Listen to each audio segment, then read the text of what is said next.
عزیز دوستو، تحقیق و جستجو کی قسط نمبر 12 لے کر آپ کی خدمت میں حاضر ہوں۔ یہ کائنات کہاں سے آئی، اس کو کس نے بنایا، اس کو کیوں بنایا گیا، اس کی حدیں کہاں تک ہیں، اس کی لمبائی چوڑائی کیا ہے، یہ کہاں سے شروع ہوتی ہے اور کہاں ختم ہوتی ہے، اس کا آغاز کب ہوا، اس کا اختتام کب ہوگا، اس میں زندگی کہاں کہاں موجود ہے، کیا انسان کبھی اس کے رازہائے دروں کو پا سکے گا، کیا انسان پر اس کے اسرار آشکار ہو سکیں گے، کیا انسان واقعی مختلف سیاروں کا باسی بن جائے گا۔ اس طرح کے بے شمار سوالات ہیں جو ہمیشہ سے انسان کو پریشان کیے دے رہے ہیں۔ اس حیرت کدہ کے اندر خلا ہی خلا ہے، بلکہ مادہ بہت کم اور خالی جگہ یعنی خلا بہت زیادہ ہے۔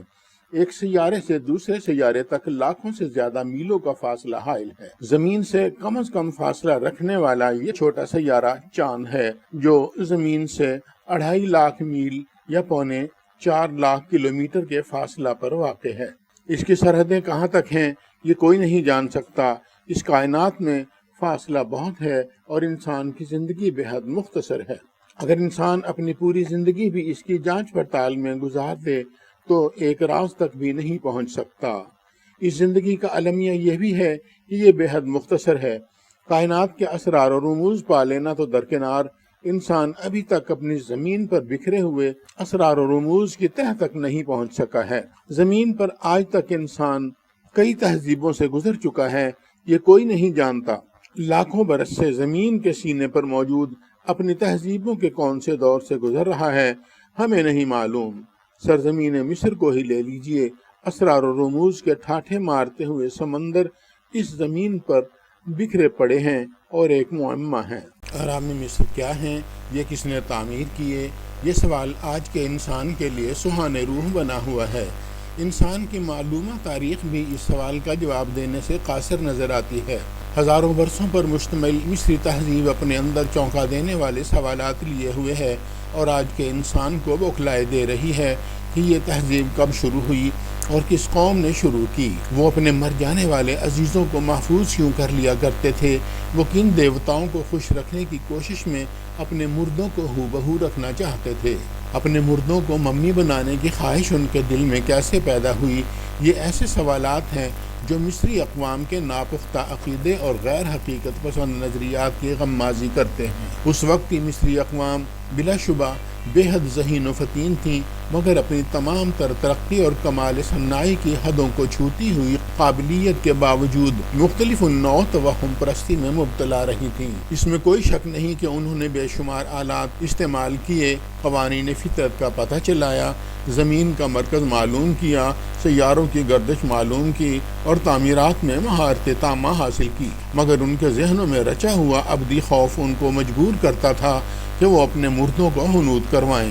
تاریخ کے مطالعہ سے پتہ چلتا ہے کہ ان مصریوں کا عقیدہ تھا کہ مرنے کے بعد کبھی نہ کبھی ان کے دیوتا ان کو پھر زندہ کریں گے، اور یہ ان کی خواہش تھی کہ جب ان کے دیوتا ان کو زندہ کریں تو ان کے جسم صحیح و سلامت موجود ہوں۔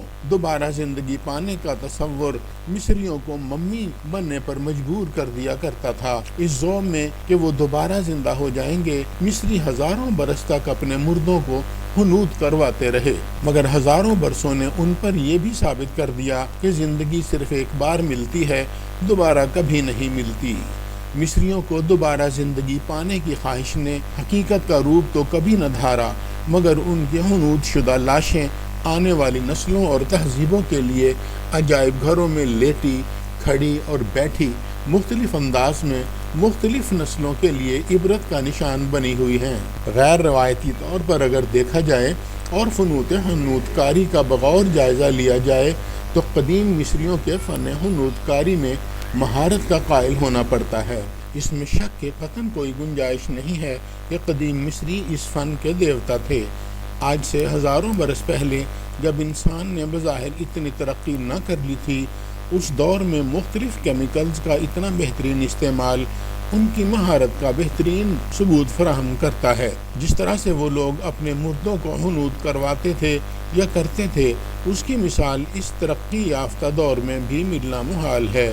قدیم مصری اس فن میں درجہ کمال کو پہنچے ہوئے تھے۔ عزیز دوستوں، تحقیق و جستجو کی قسط نمبر 12 ختم ہوئی۔ انشاءاللہ قسط نمبر 13 کے ساتھ جلد آپ کی خدمت میں حاضر ہوں گا۔ تب تک کے لیے اجازت دیجیے۔ فی امان اللہ۔ اللہ